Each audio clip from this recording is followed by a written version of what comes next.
Now, these are the best places to live in Australia, especially if you're moving there as a Brit from the UK on a working holiday visa, or maybe you're just moving there from another country and you're looking for the best places in which to live in Australia. There is so many places, so many choices in Australia to live, and each city is, whilst a lot of them are quite similar, they're also very different, and there's definitely positives to each place. It mostly just depends on what you're looking for. Personally, I lived in Sydney. I did my farm work up in Queensland where I lived in Adelaide, and I lived in Perth, and I pretty much traveled to most other places. Now, the biggest thing with this is it just depends what you're looking for. If you're looking for the big city life, hustle and bustle, do you know what I mean? Like lots of opportunities, you don't mind living somewhere very busy, and you want to be surrounded by a lot of people, then Sydney, Melbourne and Brisbane are great options.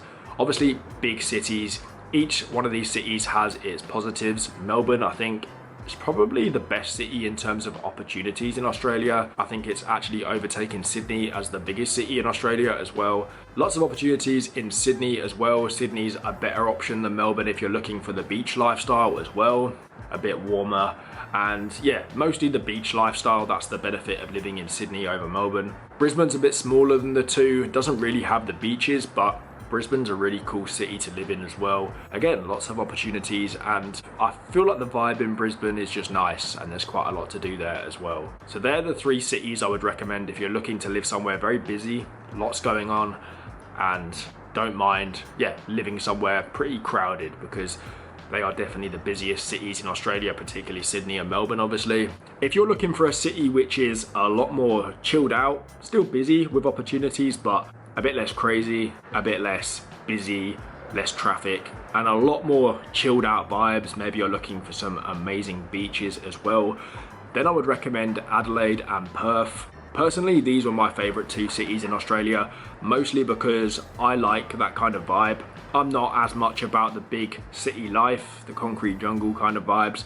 I like smaller cities where there's still lots going on, lots of events, but it's still chilled out. The benefit of these two cities definitely is you've got some of the best beaches in Australia, literally so close to the city, which if you can live near them, you're gonna have an amazing experience. There's obviously nicer beach towns in Australia if you're just looking for beaches, but if you're looking for that amazing combination of a very chilled out city, amazing beaches, and still decent opportunity, then Adelaide and Perth could be great options. Perth's a bit bigger, a bit more going on, and better beaches. Adelaide if you're looking for a city vibe, but very, very chilled out. The next one is if you're looking for maybe a very unique experience. You're not really fussed about the big city life, and you're looking to live somewhere where you're gonna make some amazing memories and just live a very unique experience.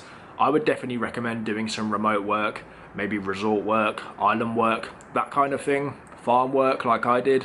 I did my farm work in a place called Bundaberg in Queensland, and it was amazing. It's some little, not outback town because it's not on the outback, it's on the coast, but a regional town, and did my farm work there, and it was amazing and made some amazing memories there.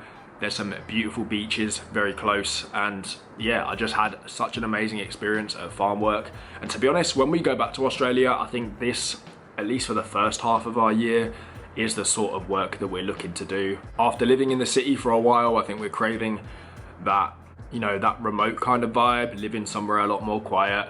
And let me tell you from personal experience, you're gonna make so many more memories and just have a much more memorable, unique experience if you go and work somewhere remote compared to just having like a 9 to 5 job in the city, that's for sure. Because doing farm work, for example, it just didn't even really feel like work, which was the best thing. It just felt part of this overall experience. When you're in the city, you kind of feel like you're part of the rat race. So yeah, farm work's a great option. Remote hospitality, you can do it in the outback, you can do it on islands such as Hamilton Island, and yeah, definitely a great option if you're looking to save some good money and have an amazing, unique experience. And the next option is vibrant beach towns that definitely aren't big, not like a big city vibe, but somewhere with lots of backpackers, lots going on, and particularly good for resort work and hospitality work. Places like this could include Darwin, Cairns, Byron Bay,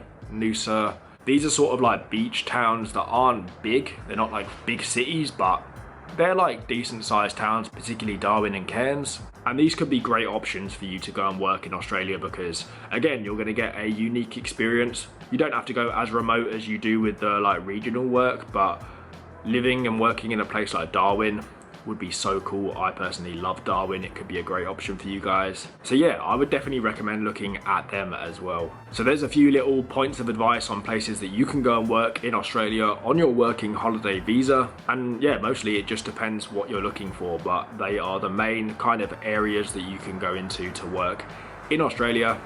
So that's it. Thank you for watching, and I'll see you very soon with another video.